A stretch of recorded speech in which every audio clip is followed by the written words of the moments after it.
It's Deuces Wild in the Stan Sheriff Center. 2s across the board. Night 2 on the season, night 2 of the Chevron Rainbow Wahine Invitational, and match 2 here tonight inside the Rainbow Dome. Welcome back, everybody. It's the Wahine volleyball action on OC Sports. I'm Russell Yamanoha, joined by Lisa Strand-Maha and Ryan Suji. And last night, Hawaii started the season with a win against San Francisco. It was a sweep, 3 straight games for Hawaii, but Dave Shoji has a lot to look at in the last 22 hours. Right, they got the job done. Here we take a look at some of the highlights last night. Hawaii did a great job, I thought, from behind the service line. 6 aces helped to keep them in the game, put some pressure on the passing. We'll see if Hawaii can continue to serve tough this evening. And Kanani Danielson, another big night for the Rainbow Wahine as Hawaii got the season off to a great start with the win for Dave Shoji, keeping him just shy of 1,050 wins for his career. But when you look at the match, it was the new starters for the University of Hawaii that stepped up and made a big impact last night. 3 starters in particular. Mita Uiato coming in with 40 assists, 2 service aces. The red shirt, she did a fabulous job training under Danny Mafua last year. Her distribution was excellent, a little flighty on the middle attack. I feel that she can maybe connect better with the middles tonight. And another player that we want to highlight, Emily Maeda, stepping into the shoes of Elizabeth Kaihui. 15 digs, did a nice job stabilizing the passing for Hawaii. And of course, Jane Croson with a great start. A freshman starting for the University of Hawaii. Had a great night last night. And for a program like the kind of program that Dave Shoji has here at the University of Hawaii, you expect him not to rebuild, but to reload. So you kind of expect to see numbers out of the new players like that. It was a great night all the way across the board for the new starters for the University of Hawaii, wasn't it? Absolutely. They came in and they played very stellar, I'd have to say, doing a nice job working in. Things are still, they're very new in the season, things a little shaky here and there, but for the most part did a fabulous job on their opening debut. And I think this whole weekend is all about working out those kinks. So I think we'll see a little few miscues as the weekend goes on, but it's all about getting better and continue to get better as a team. And again, we wouldn't be surprised if we see more freshmen taking the court tonight for the University of Hawaii. And it's another matchup coming up tonight for Hawaii. Tonight, number 10 Hawaii goes up against the Shockers of Wichita State. We'll be back with more on that coming up right after the break.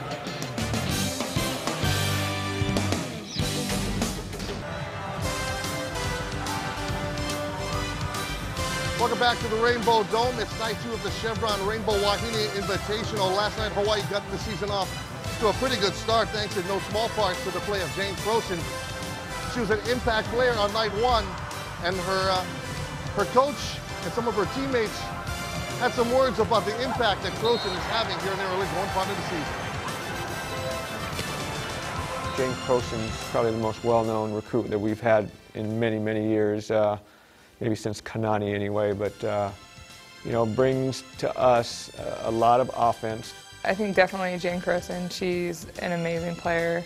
She's, you know, I guess a young Kanani Danielson, but you know, she's got the height, so that's definitely to her advantage. A lot of power, really hard to block her.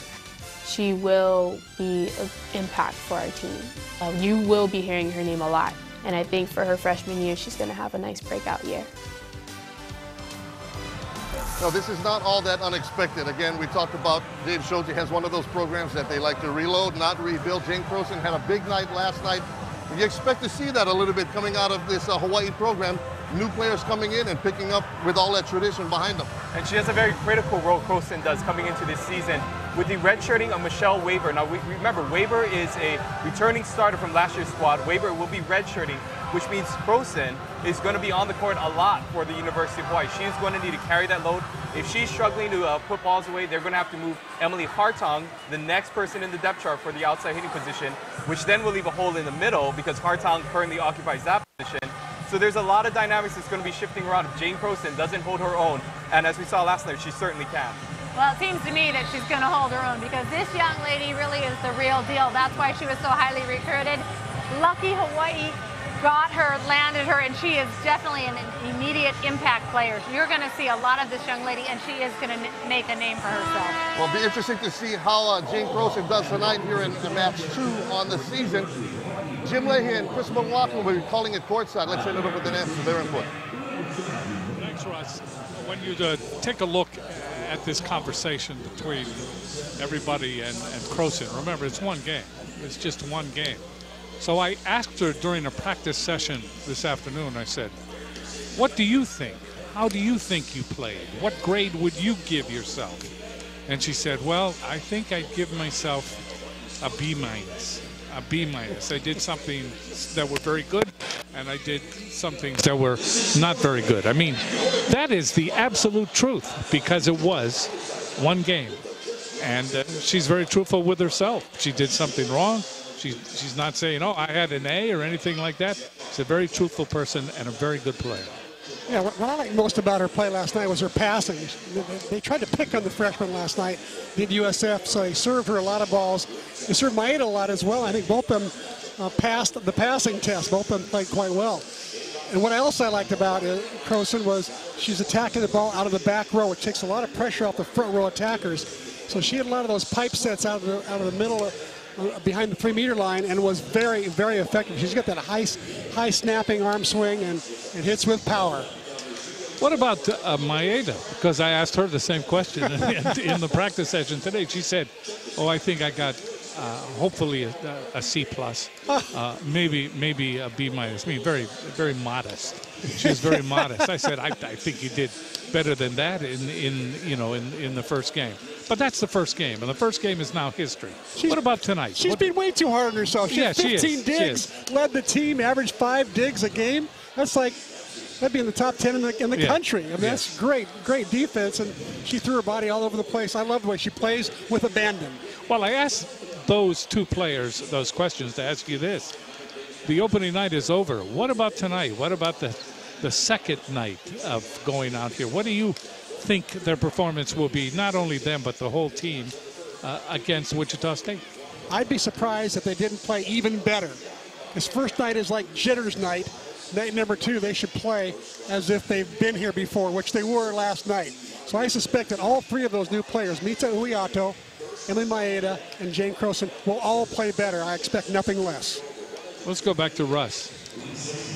Thanks a lot, guys. You know, Jane Croson may be catching San Francisco off guard last night, being that it was the first match of the season. But tonight, Wichita State will know all about her. We'll talk more about tonight's match when we come back to the Rainbow Dome right after this. Back in the Stan Sheriff Center, it's Wahine volleyball action on OC Sports. This is match 2, Wichita State and Hawaii, coming up in just a few minutes, just before 8 o'clock tonight. But earlier tonight, it was Arizona in a matchup against San Francisco, and this one went down to the wire. It went back and forth. Both of these teams trading punches, trading games. Arizona won the first game. San Francisco came back, won the second game. Then some controversy to end the 4th game. Ball was called out, a controversial call on the line, and that allowed Arizona and San Francisco at that point to stay in it. Arizona, here's the play right that we're talking about. That allowed San Francisco to win game 4, set 4. Arizona not happy about that, but the Wildcats were able to come back and hang on in game 5, set 5, and come away with the win. So Arizona 2-0 in this tournament. San Francisco falls to 0-2, so that sets up Arizona going up against Hawaii tomorrow night. Should Hawaii win here against the Shockers, that sets up Arizona and Hawaii for the championship tomorrow night. Well, I think it's going to be an interesting matchup to see the middle blockers of Arizona. Both of them did a nice job, and Hawaii looked a little weak in the blocking department last night. So we'll see if Hawaii can contain those middle blockers. And anytime you play a Pac-12 team, I know the University of Hawaii definitely wants to come away with a victory tomorrow night. Absolutely. This is a great game for them. The Arizona State coach, Dave Rubio, there you see on, Wichita State, they're a big team. They run a very quick offense. It's very quick, and I agree with you, Ryan. The blockers are going to be challenged getting out and being able to close off those big hitters. The biggest team that we've seen here in this early season, the second game of the season. So, of course, Arizona out of the no longer Pac-10, now they're out of the Pac-12. Let's take a look at how they match up against Hawaii. Look at the stats from last season, this is Wichita State, how they match up against Hawaii. This is the stats from last season. You see the Shockers 21-8 overall. Hawaii a better record at 29-3. So at least from that standpoint, this looks like to be a pretty good matchup. Absolutely, this is a great matchup. Look at, they are so close in everything they've done. 21-8. Their conferences are very similar. Kill percentages are very close. We look at the digs very close as well as the aces right in there. I like this matchup because these numbers are very close. These two players, Emily Adney, who has been their go-to girl on the outside, led their team last year in kills and in service aces, as well as second in the team in digs. And Kanani Danielson, the star of the Wahine, being our kill leader and our go-to girl as well. I like this matchup, but one quick point here. Adney had a not such a good night last night. She had 9 kills and 9 airs and hit for 0, but expect her to show up tonight. An all-conference player does not play like that often. I think the biggest challenge, like we mentioned earlier, will be the blocking. Wichita runs a very fast offense. It didn't look very crisp last night, but again, first match going in. We'll see if they can make the adjustments. It's going to put a lot of pressure on Hawaii's middle blockers to close the pins, which means the pin blockers for Hawaii, both the right and the left side, are going to have to do a better job of touching a lot of balls, which includes Mita Uyato. And if there's a weak part in Uyato's game, it might be her blocking. So we'll see how Hawaii responds to this quick attack. Okay, so I'll put you both on the line here real quickly. Who wins tonight? Well, I have to say, it could be a shocking evening.